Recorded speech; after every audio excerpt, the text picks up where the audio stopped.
اللہ کے پیارے حبیب علیہ الصلوۃ والسلام فرماتے ہیں اجعلوا فی بیوتکم من صلاتکم ولا تتخذوها قبورا، فرمایا کچھ نماز گھر میں بھی پڑھا کرو، گھروں کو قبرستان نہ بنا دو۔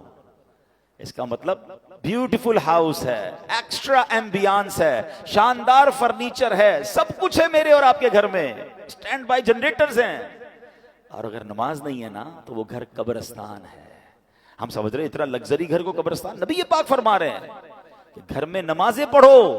یہ مردوں کے لیے تو یہی حکم ہوگا کہ مسجد میں آ کے پڑھیں، مگر کچھ نوافل گھر میں بھی پڑھیں، کبھی اشراق چاش پڑھیں، کبھی تہجد پڑھیں، کبھی دیگر نماز کے نوافل پڑھیں، مگر خواتین گھر کی، بچے، یعنی گھر میں اللہ کرے ایسا ماحول ہو کہ جب نمازوں کا وقت آئے تو ایک کمرے سے تلاوت کی آواز آ رہی ہو، کہیں سے نمازوں کی پتہ چل رہا ہو۔ ماشاءاللہ کتنے خوش نصیب ہیں وہ لوگ جو گھر جاتے ہوں تو گھر والے نمازیں پڑھ رہے ہیں۔ ابھی ہوگا یہ ماحول۔ Why I took this topic کہ ابھی ماشاءاللہ کئی گھروں میں یہ ماحول بن چکا ہوگا کہ چلے کچھ نمازیں ہو رہی ہوں گی، کچھ گھر میں تلاوت بھی ہو رہی ہوگی، but let's continue۔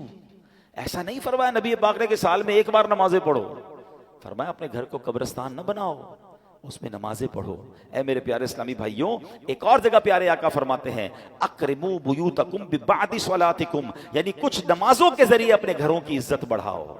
آپ چاہتے ہیں نا گھر کی عزت بڑھے، آئے ہے جس گھر میں نمازیں ہوتی ہیں نبی پاک نے فرما دیا تو حق ہے اس گھر کی پورے محلے میں عزت ہو جائے گی۔ آج بھی دیکھیں علماء کے گھر، امام صاحبان کے گھر لوگ دعا کروانے آتے ہیں، گھر میں نمازیں ہو رہی ہیں نا، عبادت ہو رہی ہے، اللہ اس گھر کو ممتاز کر دیتا ہے۔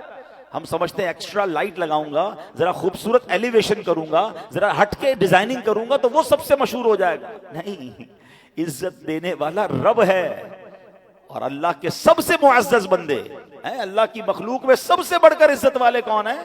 ہمارے آقا علیہ الصلوۃ والسلام ہے۔ وہ فرما رہے ہیں کہ کچھ نمازوں کے ذریعے اپنے گھروں کی عزت بڑھاؤ۔ نماز کے بارے میں ایک اور حدیث سنو، الصلاۃ عماد الدین، نماز دین کا ستون ہے۔ مجھے بتائیں نا ہمارے گھر کے پلر نکال دیں تو گھر تو گر جانا ہے نا، یہ تو ایمان کا پلر ہے، مگر اس کی فکر نہیں۔